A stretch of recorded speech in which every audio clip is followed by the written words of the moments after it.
નમસ્કાર ગુજરાત.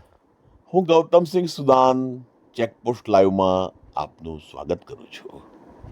આપ આ જે દ્રશ્યો જોઈ રહ્યા છો તે દ્રશ્ય છે કઠલાલની મામલતદાર કચેરીમાં આવેલ સબ રજિસ્ટ્રાર કચેરીના.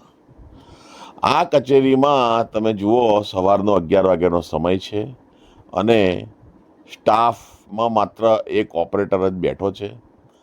11 વાગ્યાના સમયે ચાલુ ઓફિસે સબ રજિસ્ટ્રાર શ્રી પોતાની ખુરશી ઉપરથી ગાયબ છે, હાજર છે જ નહીં. અને ત્યાં પાછળ એક ઘડિયાળ છે. આ ઘડિયાળમાં 9 વાગ્યા ઉપર આ લોકોએ કાંટો સેટ કરેલો છે.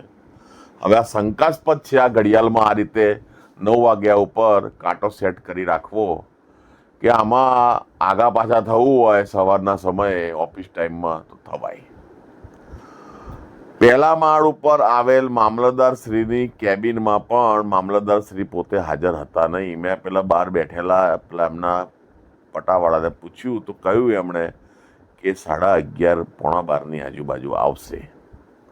તમે વિચાર કરો, મામલતદાર કચેરી કઠલાલમાં તમામ ડિપાર્ટમેન્ટમાં આટલું મોટું ધુપ્પલ કામ થતું હોય અને પ્રશાસનના અધિકારીઓ આંખ આડા કાન કરી ચલાવી લે, એ કઈ રીતે ચાલે? માનનીય મુખ્યમંત્રી શ્રી ભૂપેન્દ્રભાઈ પટેલ સાહેબને વિનંતી છે કે કઠલાલની આ કચેરીમાં આ વિડીયોના આધારે, આ સમાચારના આધારે તાત્કાલિક તપાસ ગોઠવવામાં આવે અને આ તમામ જવાબદાર અધિકારીઓને જે તમારે એક્શન લેવાની હોય એ લઈ એમને દંડિત કરવામાં આવે.